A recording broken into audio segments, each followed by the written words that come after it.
Hey, today we're going to be making paper lanterns. You can use them for decorative purposes. It's a lovely craft anyone, even teens and kids can make.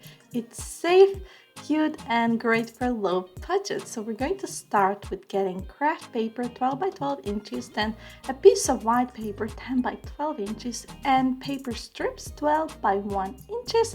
And then we're going to get double-sided tape, of course decorative tape, and blade knife with a pencil and a ruler. So we're going to start with the white side of the decorative paper. We're going to draw two lines around half an inch from the edges, and then we're going to mark every half an inch. We want to draw a few lines that we're actually going to cut through with our craft knife. But of course, if you don't want to draw the lines, you can just use straight up the knife, because you have a ruler and it does half the job already for you. So you just want to cut through at each point as I'm showing.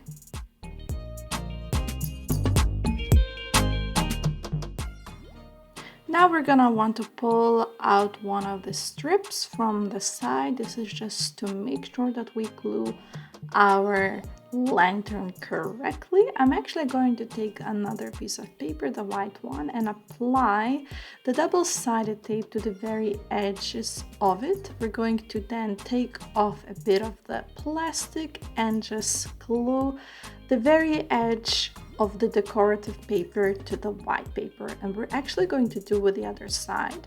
As you can see, the white paper is actually a bit smaller, and that's on purpose because we want to create a little bit of an arc so we make our lantern.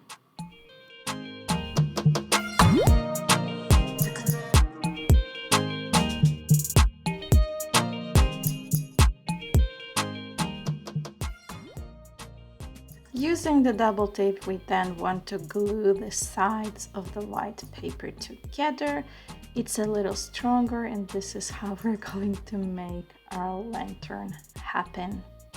Make sure you do it as well as you can, because otherwise our lantern will fall apart.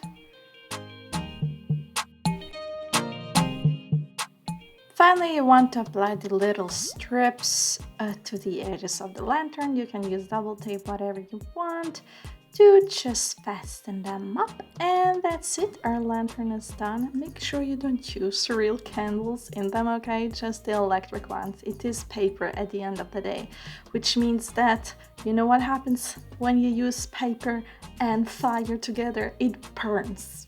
So, for more crafts, go to craftyhacks.com, subscribe and like this video. Thank you and have a lovely day. Stay crafty, be happy, and enjoy the creativity.